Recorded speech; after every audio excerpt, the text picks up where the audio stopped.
Hi folks, John Cordisco back again with another great chess video for you. This is a brand new super tournament called Norway Chess 2013. It started today on the 8th of May 2013. This is round 1.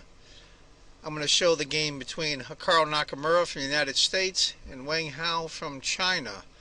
Hikaru is rated 2775 and Wang is 2743. Like I said, round 1. Listen to this lineup. These are the participants in the tournament. Peter Svidler, I think he's 6 or 8 time Russian champion, was in the candidates finals this year.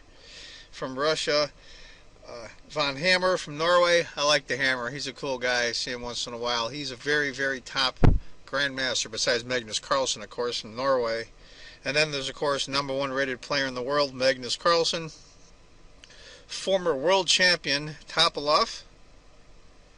Wang from China. Hikaru Nakamura, #1 rated in the United States, #7 in the world now, I believe.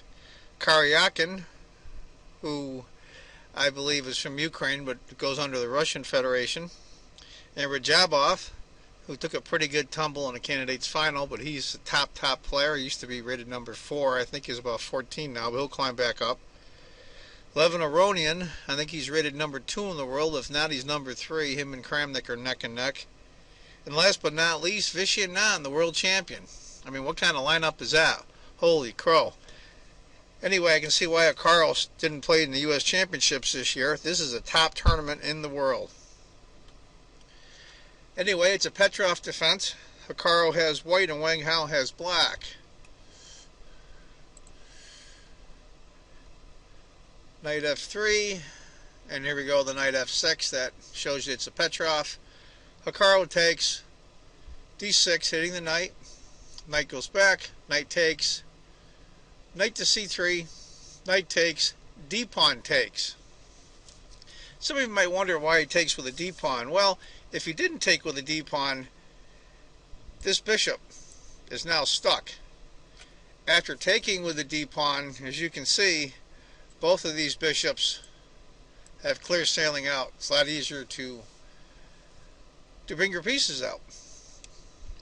Knight takes, knight takes, bishop d7, bishop d3, just developing your pieces. Black castles, queen to d2,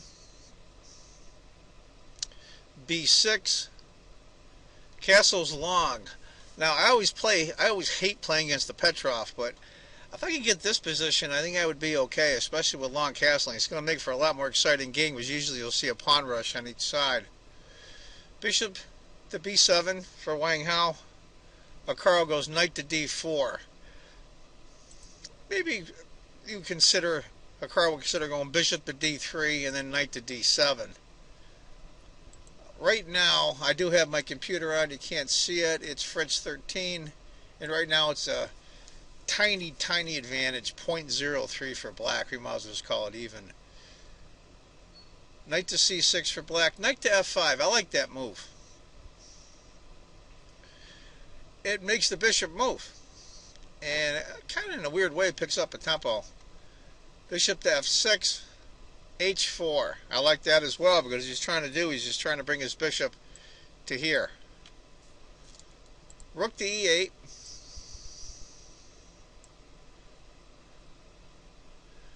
Instead of rook to e8, I think maybe black could have considered queen to d7, hitting the knight, and then knight back to g3. But after rook to e8, bishop to g5, black didn't take. He went knight to e5. Interesting line might have been instead a5, getting those pawns started on the side where white's king is, and the sequence could have very well went queen f4, knight to e5, knight to h6 check, king f8, bishop takes, queen takes, g takes, rook to h3. That would have been interesting. That shows a tiny advantage for white, but that would have been an interesting line. After knight to e5, Hikaru goes f4. Typical Hikaru, but typical anybody that has opposite side castling. You want to get your pawns up. Hitting the knight, Knight goes to g4, bishop to b5, hitting the bishop, rook to e4, knight to g3, rook to e6, rook d to e1, and rook takes rook. Might have been an interesting thought. Instead of rook takes rook, queen to c8 might have been something to consider. At this time, I think it's a moment to take a pause for these messages.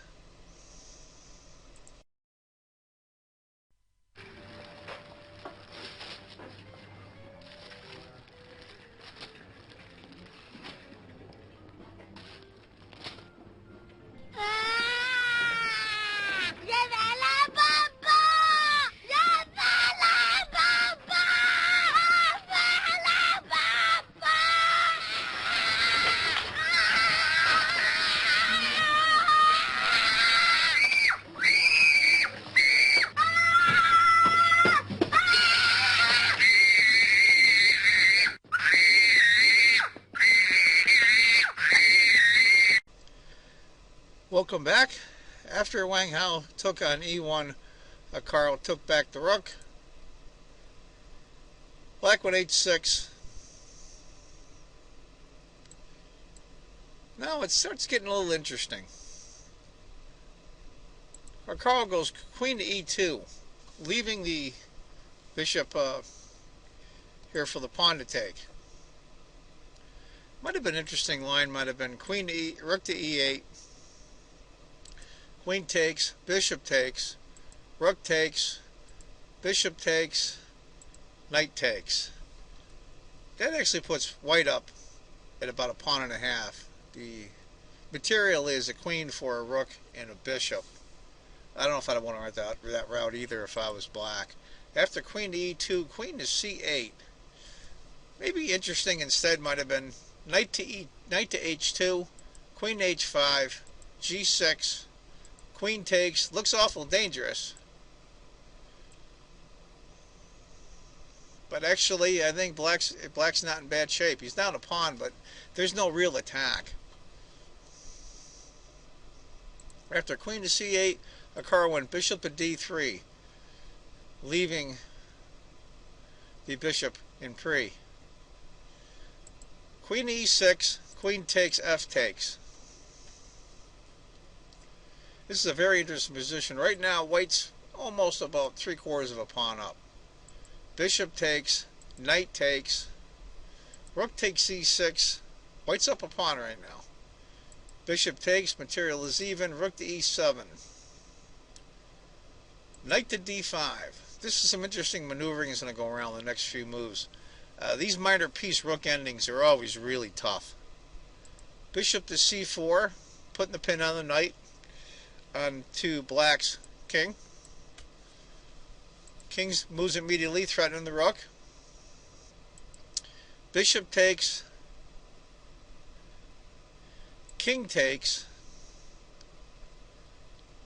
Now instead of taking the rook, because the bishop will just, if bishop takes rook, then the bishop takes bishop, and material's even. Those of you that were looking at that is bishop takes the bishop. Now you have two pawns for a rook, or excuse me, two minor pieces for a rook. Rook to f8, f5, of course moving it up so the knight can guard the pawn. King to f6, king to d2. As we all know, especially without queens on the board in the endgame, kings are very powerful.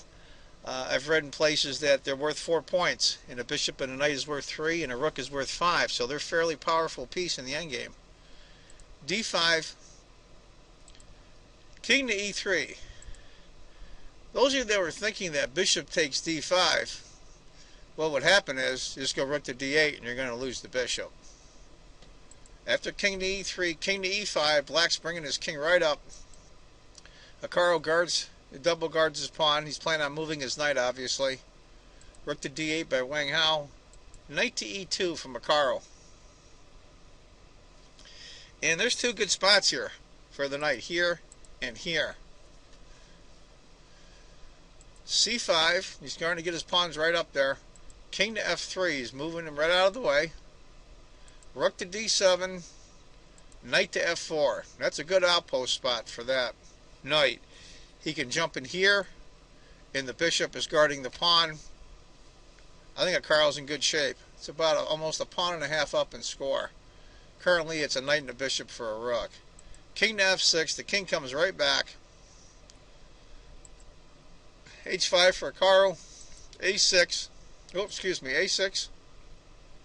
b3.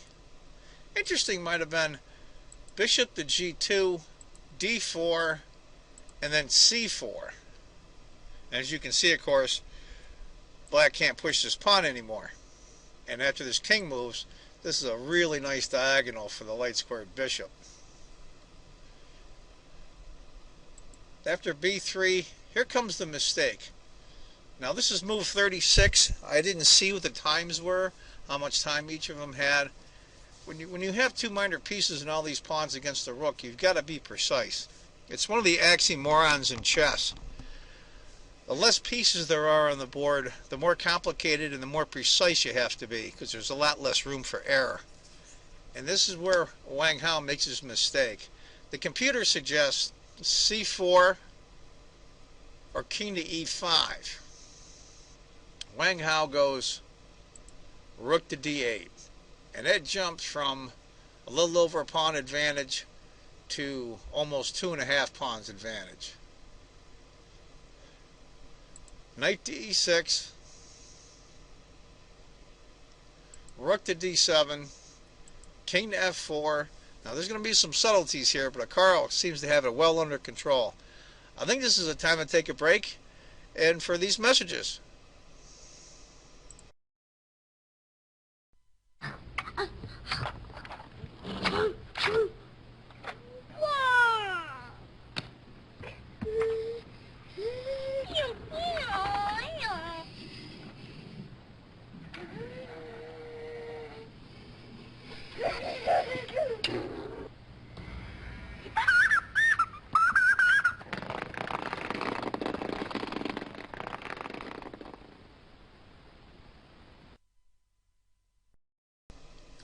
Hi folks, welcome back. After king to f4 for Carl, that's about a 3+ advantage in points or pawns for white. Game is pretty much over. Computer suggests rook to e7 for black or rook to b7. e7 or b7, which is here and here. And you'll see this a lot. Now these guys are elite players in the world. Wang is an elite player. I believe he's still in the top 20 or the top 25 in the world. I think he believes in the top 20. And when you make an error like that rook to d8, and you're getting close to the time control, and you're really pressed for time, you get flustered from the mistake, and then you make another one. And he goes a5. I think that was a mistake. He should have moved the rook. Bishop to f1. Now it's interesting how I can do this with the two minor pieces against the rook. You can use the one piece like the knight here to hold the position together, and then you can use this bishop just to harass the rest of the position. It's beautiful. c4 for black, a4. Of course, we all know if black takes here, white takes here, and he reconnects his pawns. Rook to d6. I think might have been a better sequence. Would be rook to b7, and then b takes. Rook to d7, c takes, rook takes. It's still losing, but I think it's a better scenario than what he had. Anywho, after rook to d6 for black, Carl went bishop to g7, rook to d7, and then bishop to f3. And this is where Wang resigned. It's a really good game. It's very precise by Carl. I thought he played really well in the endgame with the two minor pieces against the rook. I know Carl skipped the U.S. Championships this year. Him and Gadakamsky, another great player. It's in the top 25 in the world. I believe Gada's in the top 20, I should say. And Carl wanted to play in the Super Tournament. And when the list of players I just showed, we have the current world champion, a former world champion, and some of the top players. Carlsen, #1 in the world, is going to play in the World Championship. Hikaru, Peter's Fiddler, 6 or 8 time Russian champion. I mean, this is quite a field. I believe I remember seeing on the internet that this is the average rating for this tournament is the highest ever in history. So, congratulations to Hikaru. I like Hikaru a lot. I think he made the right move by not playing in the U.S. Championship, even though I'm very disappointed not to see him there. I think for his career he made the right move. And I wish him well in the rest of the tournament. Well, that ends this video, folks. Just want you to remember that if you think chess is just a game, you're not playing it right. And I hope everyone comments. And please, please subscribe. Take care, folks. Bye-bye.